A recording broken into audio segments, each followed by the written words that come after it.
Malam hari ini kita akan sama-sama belajar firman Tuhan Bapak Ibu. Ya, mari kita buka bersama langsung saja di dalam Injil Matius ya. Injil Matius pasal yang ke-7. Injil Matius pasal yang ke-7 ya.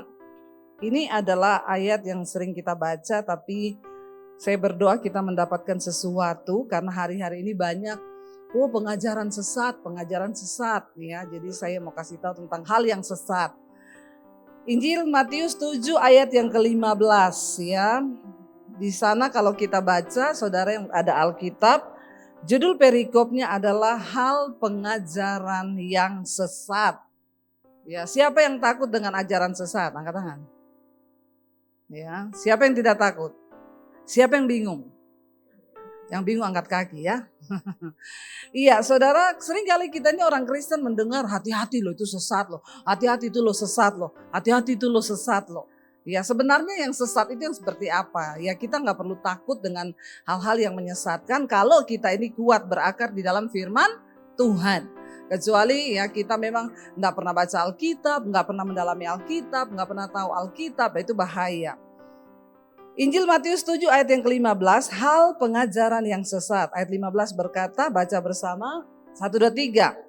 Waspadalah terhadap nabi-nabi palsu yang datang kepadamu dengan menyamar seperti domba tetapi yang buas. Ayat 16, dari buahnya lah kamu akan mengenal mereka. Dapatkah orang memetik buah anggur dari semak duri atau buah ara dari rumput duri? Ayat 17. Demikianlah setiap pohon yang baik menghasilkan buah yang baik, sedang pohon yang tidak baik menghasilkan buah yang tidak baik. Tidak mungkin pohon yang baik itu menghasilkan buah yang tidak baik, ataupun pohon yang tidak baik itu menghasilkan buah yang baik. 19. Dan setiap pohon yang tidak menghasilkan buah yang baik pasti ditebang dan dibuang ke dalam api. 20. Jadi dari buahnya lah kamu akan mengenal mereka. 21.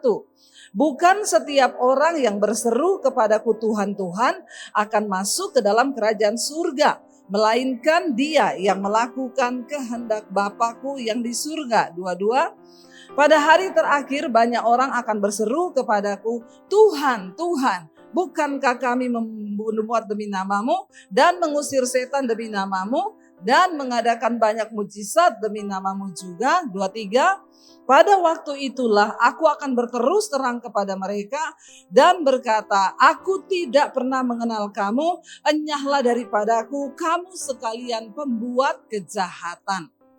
Saudara, dari ayat ini adalah ayat yang harusnya sangat-sangat kita stabilo di Alkitab kita ya. Ini ayat penting karena Yesus menolak ya. Dia berkata, bukan setiap orang yang berseru padaku Tuhan, Tuhan. Orang yang berseru pada Yesus Tuhan itu agama apa? Halo? Yang mengaku Yesus Tuhan itu agama apa? Saudara, agama apa? Ya, jadi berarti ayat ini untuk siapa? Untuk kita toh? Yang mengaku Yesus Tuhan. Dan Yesus berkata di akhir zaman nanti banyak orang akan berseru kepadaku Tuhan, Tuhan. Ya. Kami ini melakukan mujizat demi namamu, kami ini mengusir setan demi namamu. Ya, mengadakan banyak mujizat demi namamu. Saya mau tanya, ini orang-orang hebat apa enggak?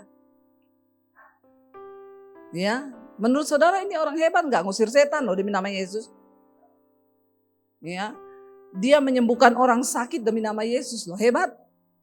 Hebat loh, ini orang-orang punya karunia yang bisa usir setan. Saudara bisa usir setan enggak? Atau setan yang usir saudara? Ya, banyak orang Kristen tuh diusir sama setan loh. Bukan dia yang usir setan, tapi setan yang usir dia. Ya, jalan di tempat gelap, ada setan, lari dia terbirit-birit. Ya, padahal setan bilang biasa aja, keles. Orang aku nggak ganggu kamu kok. Ya, jadi saudara, ini adalah orang-orang hebat, orang-orang pelayanan, orang-orang yang luar biasa loh. Yang datang mengaku kepada Yesus, kami ini melakukan mujizat, bernubuat demi namamu. Siapa yang suka nubuatan? Siapa yang cari-cari nubuatan? Ya. Sekarang juga banyak hamba Tuhan palsu yang suka berlubuat-lubuat. Bukan nubuat. Ya. Ada saudara, ya, saya pernah lihat ada satu orang yang mengaku hamba Tuhan. Pokoknya setiap orang kaya, dia tahu kaya, itu dia datangi, dia nubuatin. Jadi ada hamba Tuhan yang pintar mencium bau-bau orang. Kaya ini, kaya. Ya, bau duit gitu ya, dicium, kaya ini. Lalu dia datangi, Pak, Bu, saya lihat di belakang Bapak Ibu tuh ada orang hitam besar. Ya, lah orang kaya digituin takut loh. Di sini takut enggak? Karena saudara nggak kaya. Maaf ya. Ya, tapi orang kaya takut digituin saudara. Ya, dia bilang, oh iya, ada, iya. Terus bagaimana? Tapi enggak apa-apa. Nanti setiap pagi saya akan doa peperangan buat Bapak Ibu. Oh iya, bagaimana caranya? Nanti kita video call. Ya namanya orang kaya digituin kan langsung nomor rekening berapa? Ini perlu diuji juga. Lu buat-buat ini. Ya. Hati-hati saudara, penyesatan itu sekarang ada. Orang-orang yang bernubuat demi nama Tuhan, mengusir setan, kelihatannya kan mereka ini disertai Tuhan loh. Melakukan banyak mujizat loh Tuhan bilang. Ngusir setan lari. Karena tidak sembarang orang bisa usir setan. Ya, ada teman saya dulu, waktu kita lagi berdoa usir setan, dia datang. Ya, dia itu ya pelayan Tuhan sih, tapi agak-agak tulang lunak. Ya kita lagi usir setan, dia datang ikut-ikut. Dalam nama Yesus. Dalam nama Yesus. Ya, yang teman yang kerasukan ini liatin dia terus dia bilang, kamu jangan usir saya, kita berteman. Saya tahu hidupmu, habis kau. Ya, karena setan juga tahu hidup kita. Jadi gak usah pencitraan, karena setan tahu hidup kita. Gak usah pencitraan. Kalau kita belum bertobat, setan tahu. Nah setan bilang, kau temanku. Jadi gak usah kau usir saya karena kita berteman. Tapi ini dikatakan mengusir setan demi nama Yesus. Saudara, ada satu kesesatan di dalam gereja yang sangat luar biasa, tapi tidak disadari orang Kristen. Dan itu lebih bahaya daripada Kristen progresif. Itu lebih bahaya dari ajaran sesat lainnya. Karena kalau Kristen progresif kita langsung tahu, sesat ini. Kenapa? Masa dia bilang Yesus bukan Tuhan? Masa dia bilang orang boleh selamat walaupun gak lewat Yesus? Kita sudah langsung tahu itu sesat. Tapi ada kesesatan yang sangat luar biasa yang terjadi dalam kekristenan di gereja hari-hari ini banyak. Saudara duduk di kursi gereja setiap hari Minggu, setiap ada ibadah saudara duduk tapi hidupmu gak pernah berubah. Itu kesesatan yang paling sesat. Sehingga hidupmu tidak pernah menghasilkan buah. Yesus berkata, waspadalah terhadap nabi-nabi palsu yang datang kepadamu dengan menyamar seperti domba, tetapi sesungguhnya mereka adalah serigala yang buas. Saya tanya, kalau orang menyamar, itu kelihatan enggak? Ya, orang menyamar itu, kalau namanya menyamar itu ketahuan enggak? Enggak kan saudara? Menyamar jadi pendeta, ya menyamar jadi domba dikatakan di sana. Hati-hati dengan orang yang datang kepadamu menyamar seperti domba, tetapi sesungguhnya mereka adalah serigala yang buas. Ya, tapi kita nggak perlu takut. Yesus bilang, karena apa? Ayat 16 bilang, dari buahnya lah kamu akan mengenal mereka. Dengan kata lain, ya, kita harus melihat segala sesuatu tuh dari buah, dari perubahan hidup, dari karakter. Mau saudara sebut saudara Kristen, saudara pelayanan, saudara pendeta sekalipun, ya kalau hidupmu, buahmu tidak sesuai firman Tuhan, maaf ya, kau serigala berbulu. Banyak enggak sekarang? Banyak, utang enggak bayar, ini serigala ini. Ya, utang enggak bayar itu serigala, tapi menyamar jadi domba. Dikatakan di sana akan banyak orang datang menyamar, tetapi Yesus bilang dari buahnya lah.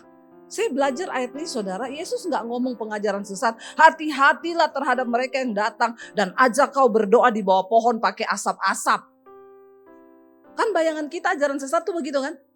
Hati-hatilah kau kalau ada orang datang ngajak kau nanti ya potong sapi atau apa lalu kau berdoa di kuburan. Kan itu sesat bagi kita. Kalau yang seperti itu kita langsung tahu itu sesat. Ya, ada lagi yang tanya, Bu, boleh nggak Bu? Ya, orang Kristen itu berdoa di kuburan. Ya, boleh nggak orang Kristen itu meminta warisan di kuburan nenek moyang? Ya saya bilang sedangkan dia masih hidup aja dia nggak kasih kau warisan, apalagi dia sudah mati. Bagaimana mungkin dia kasih kau warisan? Ya, jadi kalau yang begitu-begitu kita sudah tahu lah nggak masuk akal, nggak masuk logika, itu sesat. Tapi ada kesesatan yang sering kali tidak disadari, yaitu orang yang tidak hidupnya tidak berubah itu sedang tersesat. Yesus berkata, demikianlah setiap pohon yang baik menghasilkan buah yang baik. Ya, karena orang itu nggak mungkin memetik anggur dari semak duri atau buah ara dari rumput duri. Demikianlah setiap pohon yang baik menghasilkan buah yang baik, sedangkan pohon yang tidak baik menghasilkan buah yang tidak baik. Tidak mungkin pohon yang baik itu menghasilkan buah yang tidak baik, ataupun pohon yang tidak baik itu menghasilkan buah yang baik. Ya, jadi saudara, dari buahnya itu orang mengenal kita. Kalau engkau menyebut Kristen tapi kau tidak pernah berubah, maaf loh, kau sedang tersesat di dalam gereja. Walaupun dia pendeta, dia gembala, tapi selingkuh, bersinah, nipu.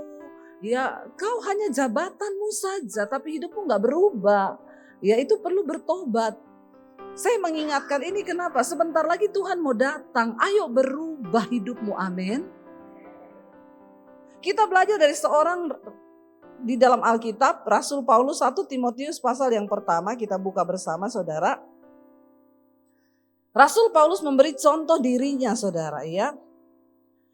1 Timotius pasal yang pertama ayat 12. Rasul Paulus berkata begini, ucapan syukur atas kasih karunia Allah. Aku bersyukur, ayat 12 di sana dikatakan, sudah ada, kita baca bersama.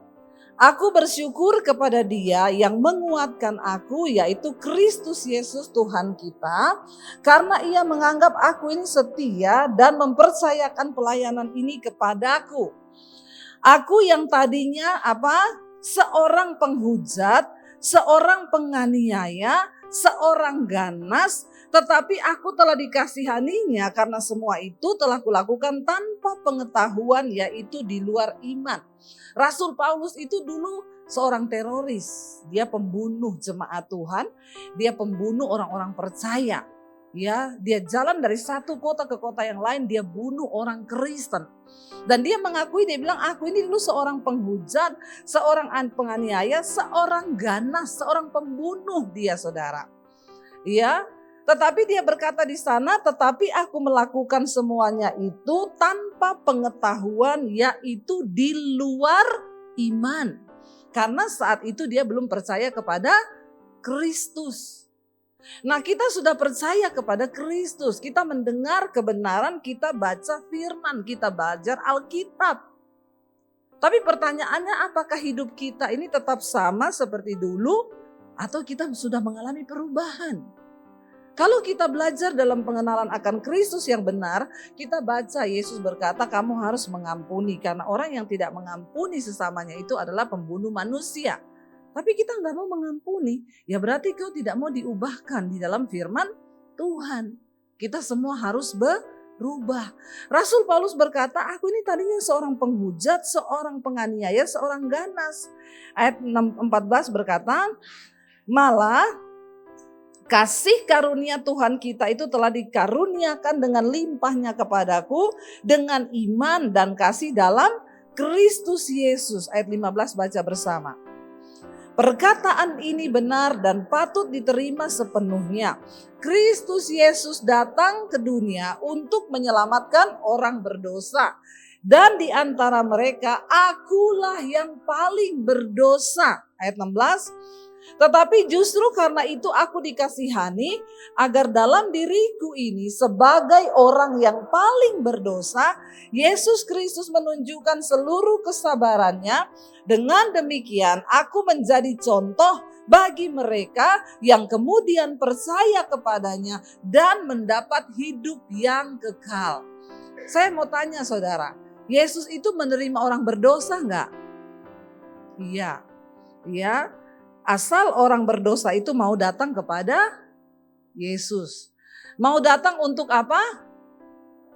Bertobat.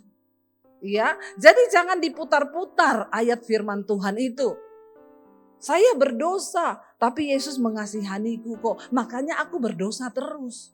Karena Yesus mengasihi orang berdosa. Ketika kita belum bertobat, ketika kita belum percaya kepada Kristus, kita semuanya orang berdosa.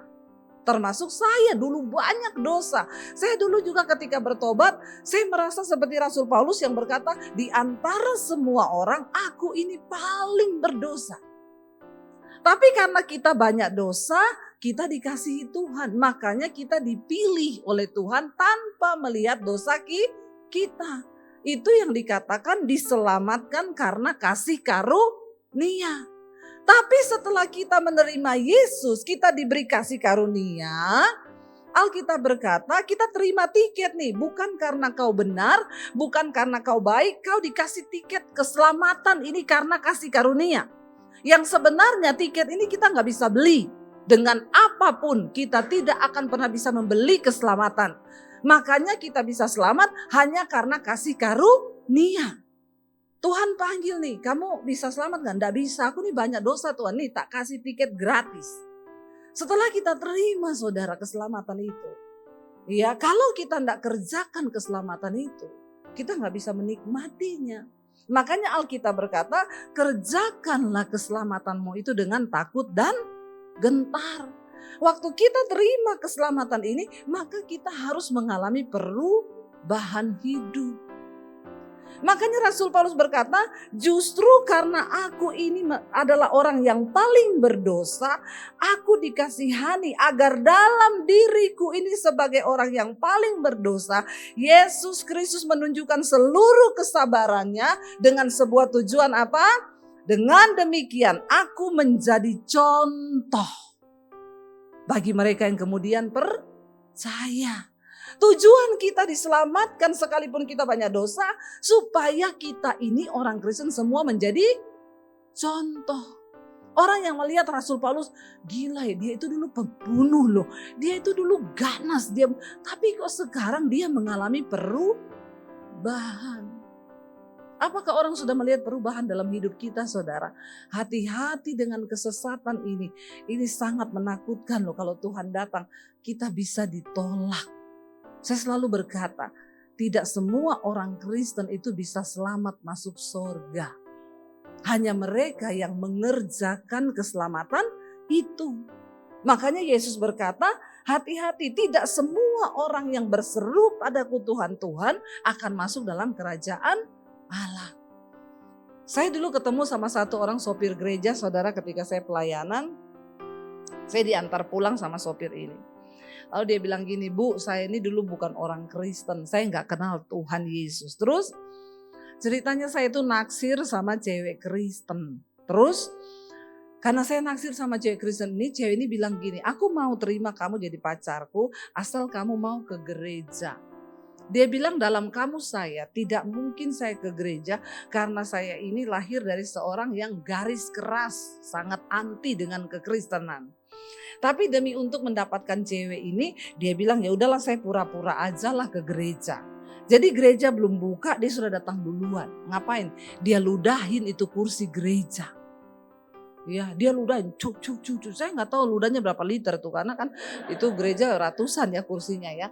Tapi karena dia jengkel, dia ludahi. Syukur kau orang Kristen duduk di ludahku.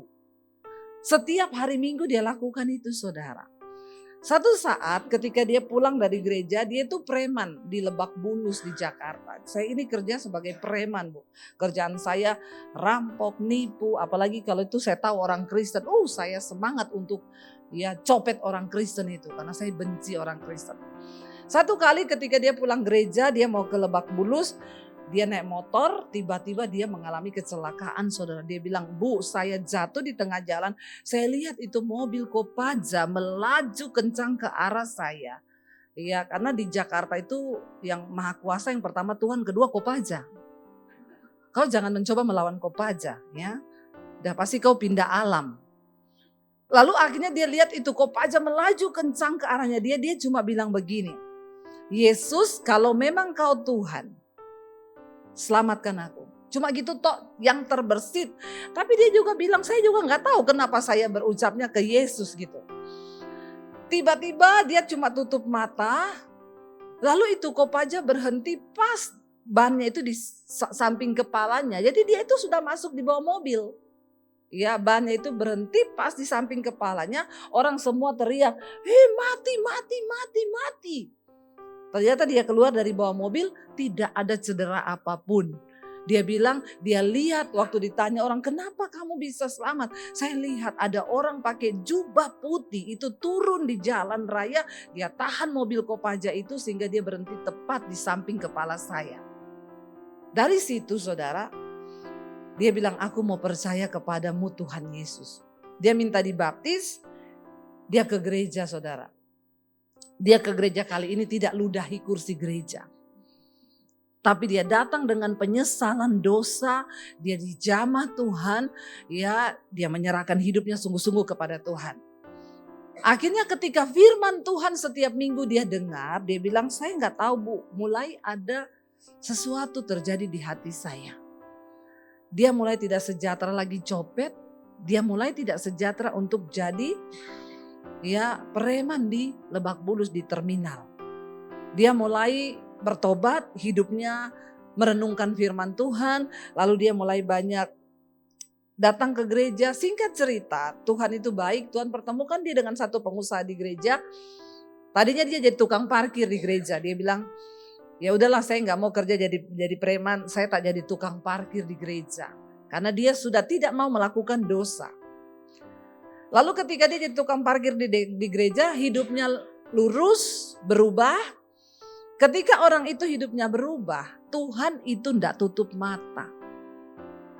Makanya Alkitab berkata, seringkali bukan tangan Tuhan itu kurang panjang untuk menolongmu, bukan telinganya yang kurang tajam untuk mendengarkan doamu, tapi dosamu itu loh yang menjadi penghambat yang baik terjadi atas hidupmu. Lalu dia mulai bertobat, hidupnya baik, jujur jadi tukang parkir. Ada pengusaha di gereja yang nawari, saya lihat kamu jujur, saya lihat kamu baik, mau gak kerja di perusahaan saya? Dan orang-orang yang begini selalu Tuhan kasih jalur khusus. Dia kan gak punya ijazah. Secara manusia dia gak bisa kerja di perusahaan. Tapi itulah yang namanya kasih karunia Tuhan. Bagi orang yang mau sungguh-sungguh mencari dia. Ditawari dia kerja di perusahaan, anaknya baik, jujur karena dia mengalami perubahan hidup. Lalu mulai diangkat Tuhan saudara. Ya, dia mulai berumah tangga baik, beli rumah, mulai beli mobil. Saya percaya perubahan hidup itu akan mengikuti perubahan karakter. Waktu karaktermu berubah, nasib hidupmu juga berubah. Tidak mungkin, tidak saudara, tidak mungkin. Tuhan berkata, jika barisan depanmu itu kebenaran, maka kemuliaan Tuhan akan mengikuti engkau dari belakang. Amin. Tapi seringkali orang Kristen gak menyadari, dia gak pernah mau berubah, makanya nasibnya juga tidak berubah. Akhirnya dia mulai mengalami perubahan hidup karena karakternya berubah, hidupnya berubah, nasibnya pun berubah. Dia punya kakak, dia bilang itu lebih preman dari saya Bu, lebih jahat dari saya. Satu kali ketika dia lagi di gereja, pulang gereja sore-sore hari Minggu dengan istri, dengan anaknya di rumah, mereka lagi nonton TV, rumahnya itu diketok saudara. Dia bilang siapa ya bertamu sore-sore gini, dia buka pintu. Kakaknya yang preman itu saudara, nangis di depan pintu rumahnya dan berkata, aku capek hidup begini terus. Kenalkan aku sama Tuhanmu karena aku lihat hidupmu berubah. Lalu dia kaget saudara.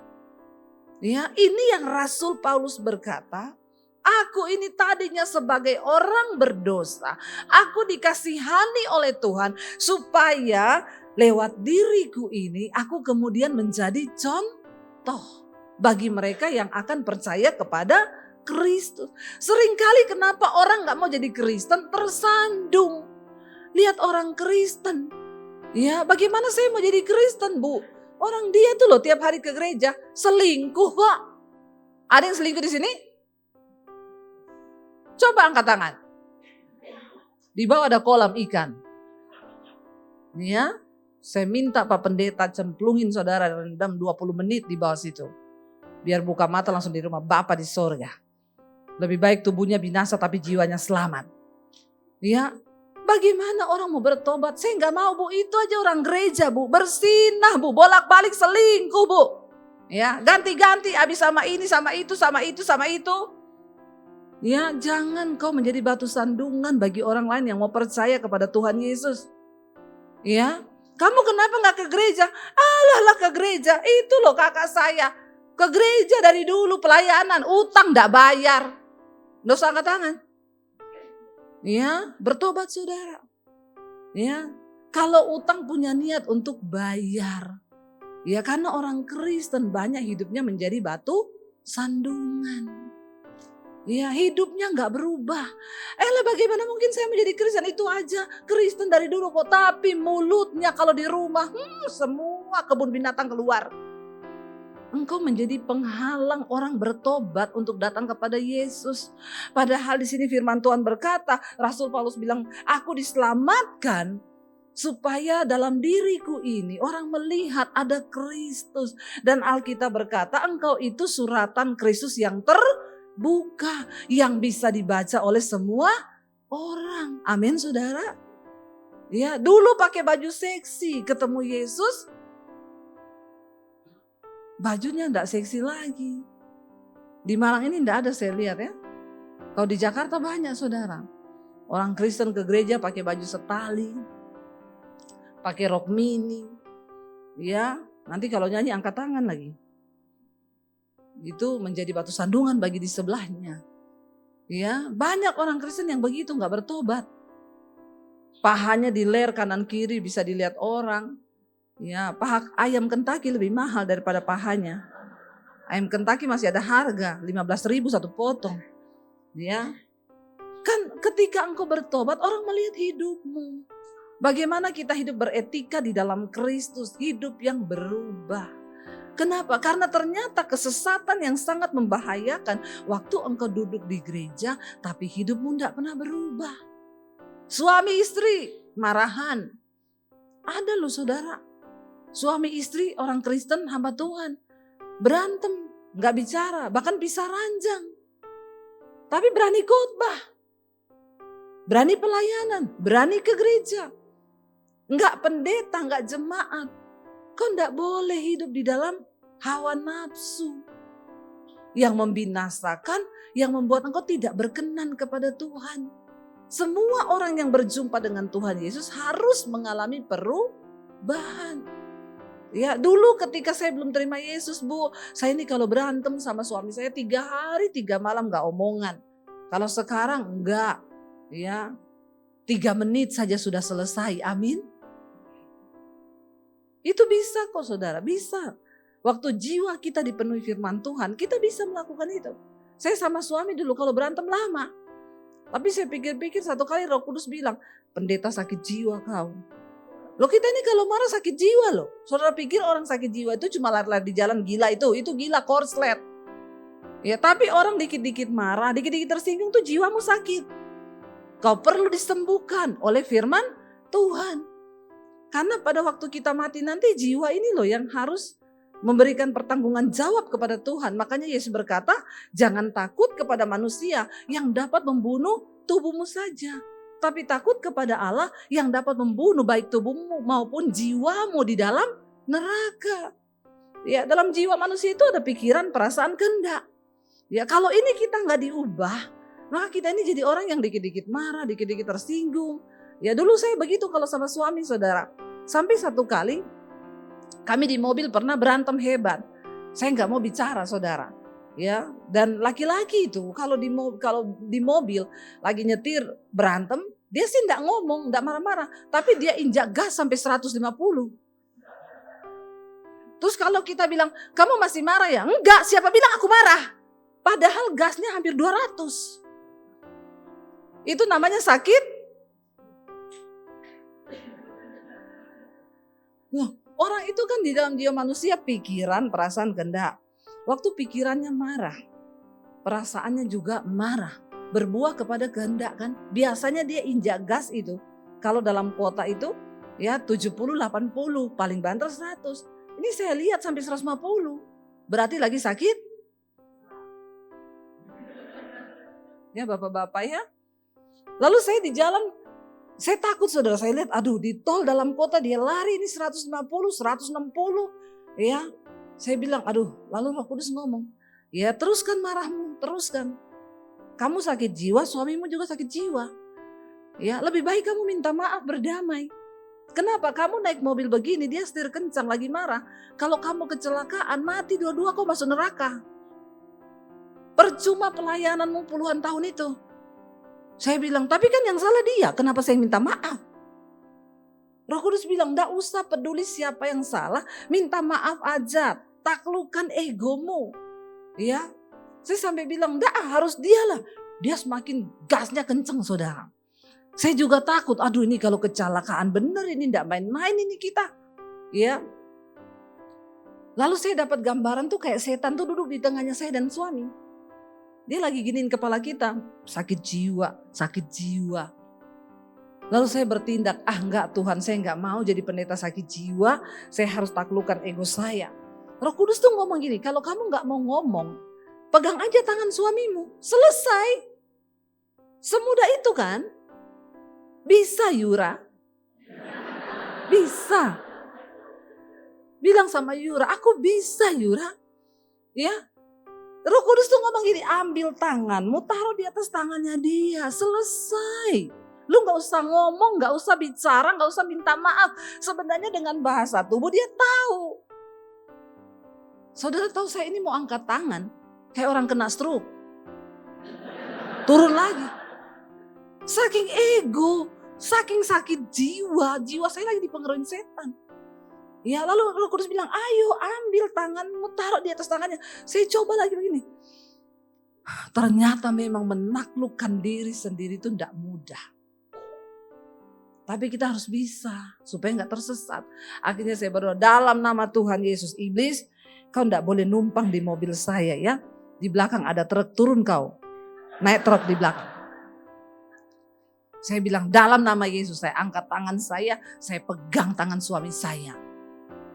Saya bilang saya enggak usah marah-marah ya kita, mending kita hidup damai aja. Dia lihat saya dan ngomong gini, dari tadi kek, wong Solo. Lalu pelan kakinya mulai turun, gasnya kembali normal. Berarti sakit jiwanya sudah? Bilang kanan kirimu, awas lo kau sakit jiwa. Ya, iya saudara, ini contoh yang mungkin bagi kita tidak menyadari, tetapi di alam roh itu begitu. Untuk menaklukkan diri sendiri menjadi pelaku firman itu tidak mudah saudara. Tapi waktu kita mampu itu artinya kita ini menjadi pelaku firman Tuhan. Dan waktu kita menjadi pelaku firman Tuhan, ya Tuhan senang. Itu namanya kau dibebaskan, kau dimerdekakan dari dosa dan kau menjadi hamba kebenaran. Tapi kalau kita terus saudara sudah terima Yesus berantem terus aja nggak mau bicara 3 hari 3 malam, masih ada di sini?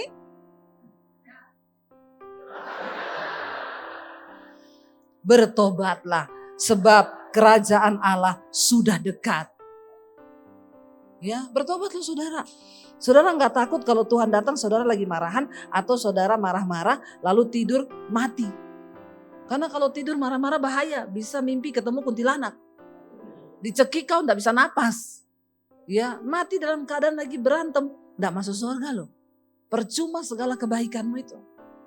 Ya, hiduplah seolah-olah engkau akan mati besok. Kalau saudara tahu saudara besok mau mati, hari ini saudara ngapain? Ya, ngapain saudara hari ini? Doa puasa. Ya. Kenapa Tuhan gak kasih tahu tanggal matinya kita ini tanggal berapa? Kenapa? Supaya kita berjaga-jaga. Tuhan gak kasih tahu. Karena kalau dikasih tahu nanti kau mati umur 55 lebih 1 hari. Saya yakin sampai umur 55 dia berdosa terus. Nanti 55 kurang 1 hari. Tiba-tiba dia berubah. Ya, ketemu orang. Weh, apa kabar Bu? Shalom. Kenapa lu jadi aneh? Haleluya. Mau kemana? Mau ke gereja doa puasa. Kenapa aneh? Besok mati. Iya toh? Ya. Karena saya yakin kalau orang tahu besok dia mau mati, tidak mungkin begini. Dugem dulu selingkuh kenapa? Besok mau mati. Nggak ada. Ya, hiduplah seolah-olah kita ini mau mati besok. Berdamai dengan pasanganmu, berdamai dengan anakmu, berdamai dengan semua orang saudara. Kita lihat Yohanes ya. Yohanes pasal yang ke-8 ayat 30. Injil Yohanes 8 ayat 30 saudara. Firman Tuhan berkata di sana demikian. Injil Yohanes 8 ayat 30. Baca bersama. Setelah Yesus mengatakan semuanya itu, banyak orang percaya kepadanya. Maka katanya kepada orang-orang Yahudi yang percaya kepadanya, jikalau kamu tetap dalam firman-Ku, kamu benar-benar murid-Ku. Dan kamu akan mengetahui kebenaran, dan kebenaran itu akan memerdekakan kamu. Jawab mereka, kami adalah keturunan Abraham dan tidak pernah menjadi hamba siapapun. Bagaimana engkau dapat berkata, kamu akan merdeka? Kata Yesus kepada mereka, aku berkata kepadamu, sesungguhnya setiap orang yang berbuat dosa adalah hamba dosa. Dan hamba tidak tetap tinggal di dalam rumah, tetapi anak tetap tinggal dalam rumah. Jadi apabila anak itu memerdekakan kamu, kamu pun benar-benar merdeka. Ya, apabila kita tetap tinggal di dalam firman Tuhan, maka kita ini benar-benar murid Kristus. Apa yang menjadi satu tanda bahwa kita murid Kristus? Bukan waktu saya pintar khotbah. Tuhan gak cari pengkhotbah yang hebat. Bukan ketika kita pintar main musik. Tuhan gak cari pemain musik yang hebat. Karena malaikat banyak yang lebih jago main musik. Ya, apa yang menjadi tanda kita ini menjadi murid Kristus? Bukan waktu kita ngasih persembahan terbanyak di gereja. Saya ngasih perpuluhan setiap bulan. Puluhan juta, ratusan juta, bahkan miliaran. Tuhan gak tertarik dengan semua itu karena kekayaan adalah Tuhan yang punya. Tapi apa tanda bahwa kita ini adalah sungguh-sungguh murid Kristus? Waktu kita ini tetap tinggal di dalam firman. Firman Tuhan yang menjadi penggerak hidup kita. Semarah-marahnya kita kepada orang, ketika kita tahu Tuhan tidak berkehendak kita marah, maka kita berdoa, Tuhan aku melepaskan pengampunan dalam nama Tuhan Yesus. Amin. Dan Yesus berkata, apabila engkau tinggal dalam firman-Ku, engkau adalah benar-benar murid-Ku. Dan kamu akan mengetahui kebenaran dan kebenaran itu akan memerdekakan kamu. Beda dengan ayat tadi, Matius 7 berkata, Tuhan kami melakukan mujizat. Ngaku-ngaku kami murid-Mu. Tuhan bilang, enyah engkau daripadaku. Karena engkau pembuat kejahatan. Pada akhir zaman nanti yang Tuhan cari adalah orang-orang yang hidup menjadi pelaku-pelaku firman Tuhan. Walaupun saya pintar khotbah, kalau saya tidak menjadi pelaku firman, pembohong munafik di hadapan Tuhan. Maka lebih baik berhenti, jangan pelayanan. Daripada kita melayani, tapi kita sendiri tidak menjadi pelaku. Buat apa saudara? Saya percaya Tuhan menyuruh kita mempersiapkan hidup yang sebaik mungkin hari-hari ini. Karena Tuhan mau kita ini menjadi orang-orang yang melakukan kehendak Bapa. Dan apa itu kehendak Bapa? Yaitu kita menjadi pelaku-pelaku firman Tuhan. Dan Yesus berkata, apabila engkau sungguh-sungguh tinggal dalam firman-Ku, maka engkau adalah murid-Ku. Dan engkau akan mengetahui kebenaran, dan kebenaran itu akan memerdekakan kamu. Jadi percayalah, barang siapa yang ada di dalam Kristus, tinggal dalam firman, tidak ada kutuk lagi. Karena firman Tuhan berkata, kebenaran itu akan memerdekakan kamu. Makanya orang kadang bertanya, Bu, doa pelepasan itu harus enggak? Saya bilang kalau dia sungguh-sungguh hidup dalam firman Tuhan, enggak perlu doa pelepasan. Kenapa? Karena kebenaran Tuhan akan memerdekakan. Ya, tapi banyak orang Kristen itu sudah ke gereja, baca firman, tapi tetap kerasukan. Kenapa? Karena kau tidak sungguh-sungguh menjadi pelaku firman. Coba usaha saudara. Baca ayat setiap hari, satu ayat saja. Misalnya mengucap syukurlah senantiasa. Bilang, Tuhan, aku mau belajar melakukan ayat ini. Dalam nama Yesus, hari ini aku belajar mengucap syukur. Aku tidak mau bersungut-sungut. Kita baca, kuduslah kamu sebab aku kudus. Jangan engkau melakukan percabulan kenajisan. Tuhan, aku berdoa, aku mau buang semua itu dalam nama Yesus. Ayo saudara, hidup kudus bukan berarti kita gak melakukan dosa lagi. Hidup kudus artinya apa? Ada usaha dari kita untuk selalu memperbaiki diri, untuk selalu menjadi pelaku firman, untuk selalu hidup menyenangkan Tuhan. Saya percaya ketika Tuhan Yesus datang kali yang kedua, biar dia dapati kita semua berkenan di hadapannya. Amin. Ya, jadi saudara janji mau jadi pelaku firman. Biar saya sudahi khotbah ini karena bau masakannya sudah sangat menusuk. Saya yakin saudara lapar semuanya ya, makanya aminnya ini mulai kenceng ini. Ya, karena sudah lapar. Jadi saudara, satu aja yang kita ingat bahwa ayo kita sungguh-sungguh menjadi pelaku-pelaku firman Tuhan. Kita sungguh-sungguh menjadi pelaku ya kebenaran supaya tidak ada lagi yang akan menghalangi kita ketika Yesus datang. Karena ingat, setan tahu hidup saudara, setan bisa lihat hidup saudara, hidup saya. Jadi percuma ya. Makanya saya itu kalau lagi jengkel sama suami, saya langsung ingat itu, setan lihat loh ini. Saya ini tadi baru habis khotbah, saya jengkel sama suami saya. Nggak usah marah-marah lama-lama. Amin. Karena setan melihat hidup kita. Kita bangkit berdiri bersama yuk.